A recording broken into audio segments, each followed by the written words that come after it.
सुख समृद्ध विज्ञान चैनल के सभी सुधी दर्शक जनों को और सिद्ध लोक के दर्शक जनों को मैं सुशील कुमार शर्मा हार्दिक स्वागत करता हूं। आज मैं आपको अपने जीवन की एक घटना बताने जा रहा हूं। इससे आपको निश्चित रूप से आगे बढ़ने में सफलता मिलेगी और क्या सावधानियां रखनी है ये समझने में भी सफलता मिलेगी।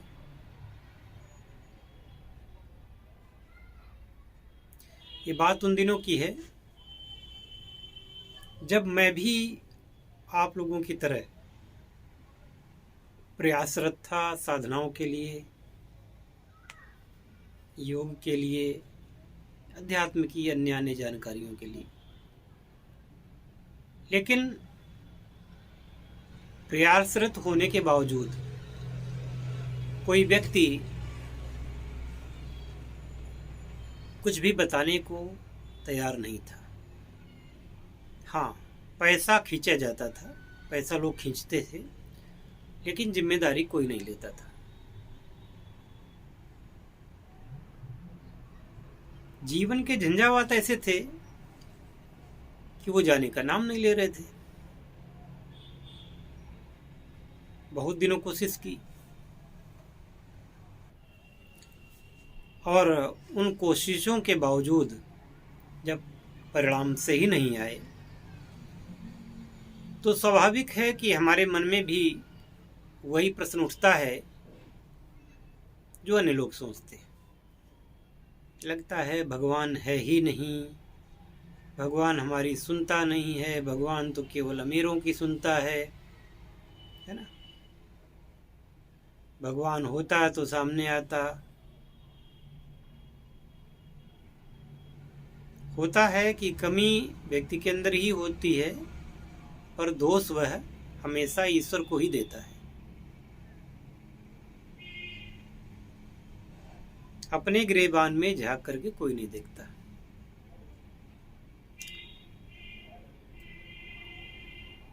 अब मैं आपको बताऊं कि मैं डिमोटिवेट हुआ तो कैसे हुआ।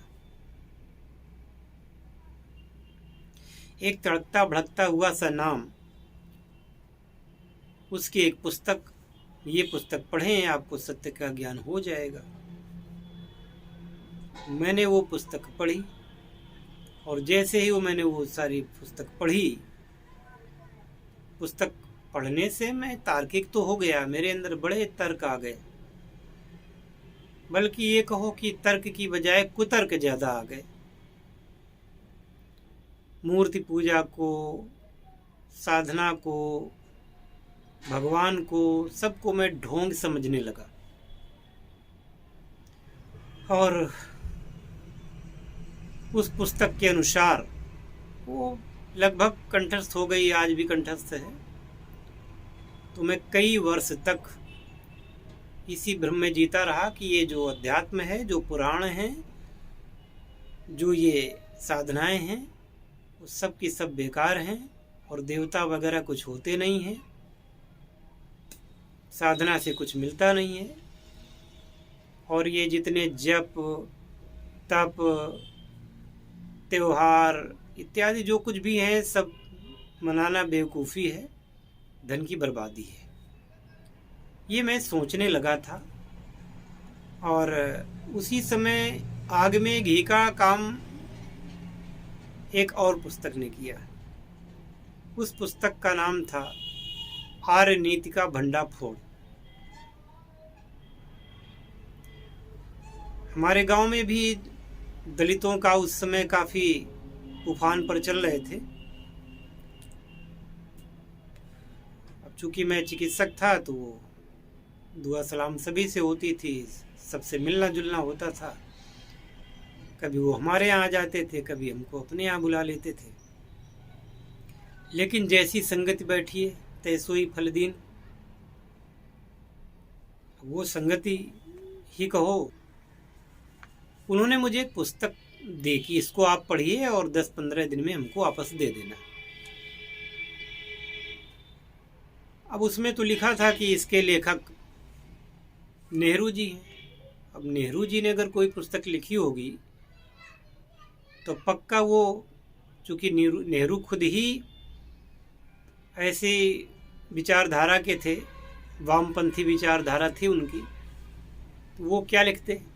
जिस व्यक्ति को रियलाइजेशन नहीं हुआ है, जिस व्यक्ति को अध्यात्म का ABCD भी नहीं मालूम है, और जिसने अपने जीवन में केवल सुख देखा है, और वो भी अनैतिक तरीके से सुख देखा हो, और बिना किसी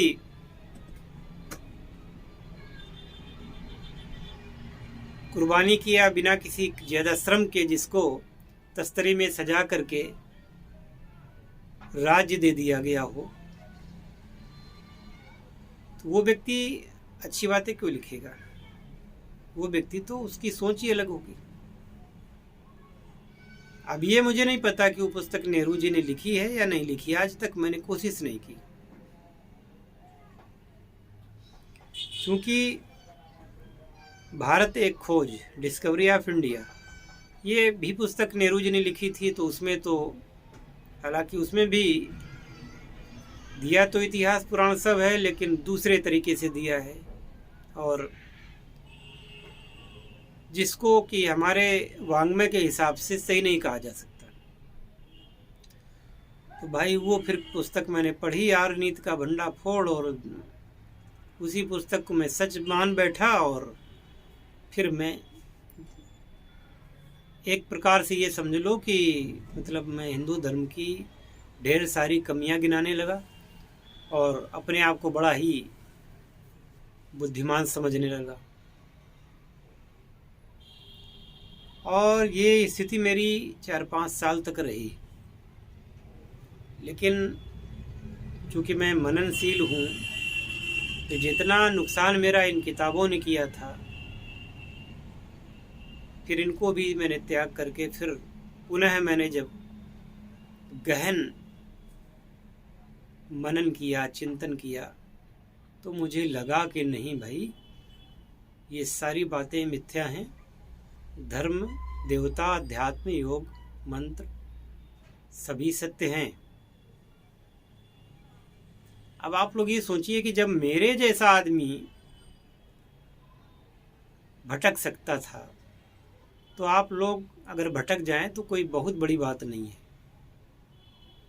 तो जब मैंने गहन चिंतन मनन किया, फिर कुछ ईश्वरीय संकेत भी मुझे प्राप्त हुए, तब जाके मेरा मानस कहीं ठीक हुआ। और जब ये मेरा मानस ठीक हुआ, तो मेरी खोई हुई लुप्त शक्तियां भी पुनः जागृत हो गई। तो ये घटना मैंने आप लोगों को इसलिए बताई कि आप लोगों के मन में भी ये बात आती होगी, अरे मैं तो पूजा करता हूँ, लेकिन मुझे तो कुछ नहीं मिला, मेरे साथ कुछ अच्छा नहीं हुआ, मेरा ऐसा हुआ, मेरा वैसा हुआ, ऐसा है वैसा है, मेरे जैसा तो कोई है ही नहीं, और मैंने इतना किया और कुछ भी नहीं है, यानी कि संसार में कुछ है ही नहीं। ऐसा सोच करके लोग बैठ जाते हैं, और सभी की किस्मत उतनी अच्छी नहीं होती जितनी मेरी अच्छी थी। मैं अच्छी इसलिए कहूँगा कि मैं पुनः इस आध्यात्मिक क्षेत्र में अग्रसर हुआ और सफल हुआ, वरना एक समय तो मैं बिल्कुल पूरा का पूरा बर्बाद ही हो चुका था। जब व्यक्ति के ऊपर संकट आता है, कष्ट आता है, और उसको उसका किनारा नहीं मिलता, और ऊपर से ये कुसंग रूपी ये किताबें मिल जाएं इस प्रकार की, फिर क्या कहना। इसी प्रकार से वो किताबें उस ज़माने में थी। अब तो YouTube, blog spot, Instagram, Twitter, न जाने क्या क्या आ गया है और आने वाला है। इस समय तो लोगों के बिगड़ने के चांसेज और भी ज़्यादा बढ़ चुके हैं। इसीलिए कहा जाता है कि अच्छी किताबें पढ़ो। मैं कहूँगा कि अच्छी किताबें भी पढ़ो, अच्छी संगत में भी रहो, और अच्छे चैनलों को देखो।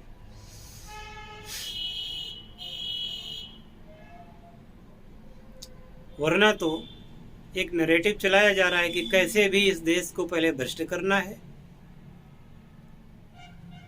सनातन धर्म से विमुख करना है, और जब सनातन धर्म से विमुख हो जाएंगे तो इनकी शक्तियां क्षीण हो जाएंगी, और तब इन पर शासन करने में सुगमता हो जाएगी, ऐसा लोगों का मानना है। लेकिन उनको नहीं पता कि सिद्धाश्रम में बैठे योगी जन उनकी गोद में ये भारत है, इसका वो बाल बांका भी नहीं कर सकते। हाँ, कुछ हजार कुछ लाख लोगों को वो मूर्ख बना सकते हैं, पर इतना जरूर है कि जिसने कोई अच्छाई नहीं देखी, जिसने कोई अच्छा काम नहीं किया, केवल इन लोगों के चक्कर में पड़ गया और इनको देखता और सुनता रहा, तो बर्बाद तो उसका होना निश्चित ही है, और उसकी मानसिकता भी फिर वही बन जाती है। वो फिर सच्चाई को देखना ही नहीं चाहता। और मैं नाम तो आपको कम से कम 50 चैनलों को गिना सकता हूँ, 50 लोगों के नाम गिना सकता हूँ, ऐसे लोगों के जो लोग ये सब काम कर रहे हैं। वो मेरा उद्देश्य नहीं है। मैं उन लोगों के नाम आप लोगों को बताता हूँ जिनके चैनल आपको देखने चाहिए वास्तव में, और जिनसे आपका कल्याण होगा, आपका धर्म बचेगा,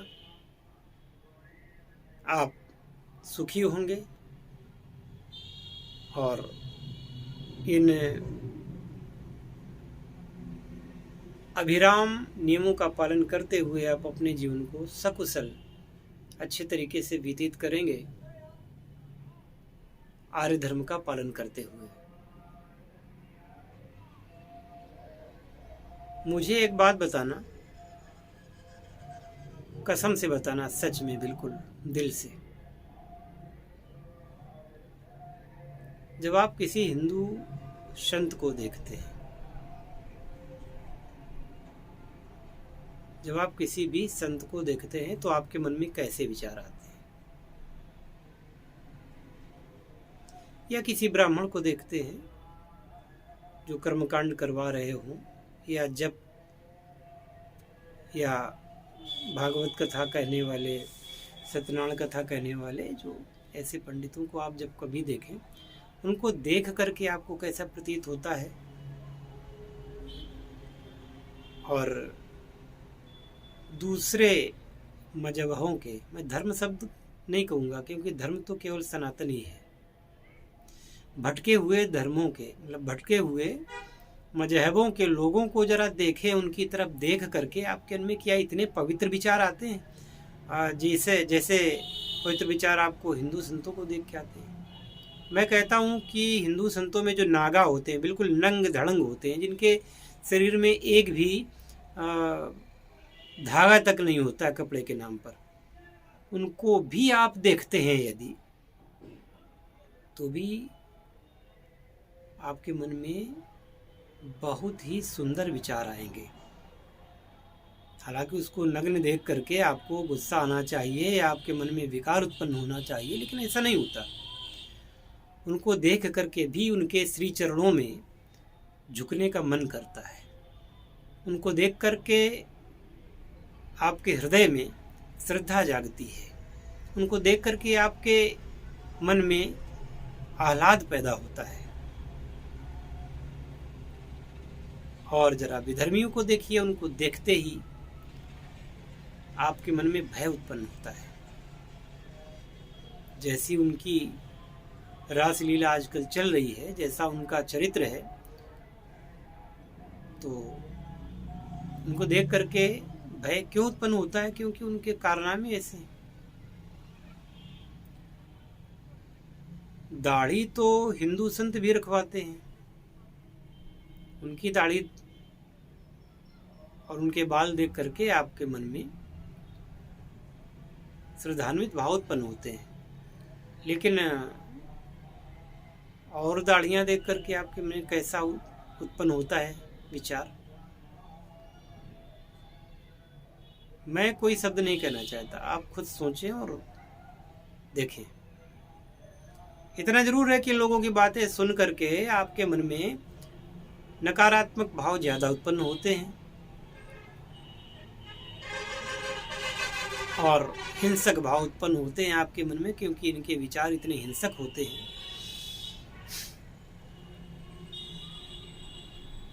उनकी अगर उनके आप भाषण सुन लें, उनकी बातें सुन लें तो बड़ा कष्ट होता है। समझदार को इशारा काफ़ी होता है, हर चीज़ खोल करके बताने की नहीं होती, ऐसा है। तो मैंने आपको कथा अपनी बताई कि मैं भी इन लोगों के चक्कर में आकर के कुछ दिन के लिए अपने आप को होशियार समझ करके और धर्म की निंदा इत्यादि करने लग गया था। और पुराणों को मैं पढ़ता था तो पुराणों में जहाँ जहाँ विवादित अंश होते थे वही मुझे ज़्यादा याद रह जाते थे। अच्छी बातें मैं नहीं लोगों से बोलता था, उनको पढ़ करके और वो किताबें दिखा करके लोगों को कि देखो ये कमी है, हमारा धर्म ऐसा है वैसा है। वो भी एक समय था, पर मेरे योग ने, मेरे चिंतन ने, मेरे मनन ने, और सबसे बड़ी बात ये कि मेरे सौभाग्य ने और उस अदृष्ट अगोचर और समय समय पर साकार होने वाले परमपिता प्रभु ने, जिसके अनंत रूप हैं राम, कृष्ण, शिव, त्रिदेव, है ना, जितने भी ऐसे बहुत सारे रूप हैं, उनकी अगम्य अगोचर करुणामय दृष्टि से मेरा उद्धार हुआ और आज मैं आपके सामने हूँ। आप लोगों को बहुत कुछ सिखा रहा हूँ, बता रहा हूँ। तो प्रिय दर्शकों, जब लगातार आपके जीवन में संघर्ष हो, लगातार आप धोखे पर धोखे और घाटे पर घाटा खाते जा रहे हो, तब भी मेरी सलाह है कि अपना विश्वास मत तोड़ना। और अगर इस चैनल को आपने देखा है, सहमत हैं, तो फिर संपर्क जरूर करना। मुझे पूरा विश्वास है कि आपकी वो समस्या दूर हो जाएगी। जय शिव शंकर, जय भोलेनाथ, हर हर महादेव।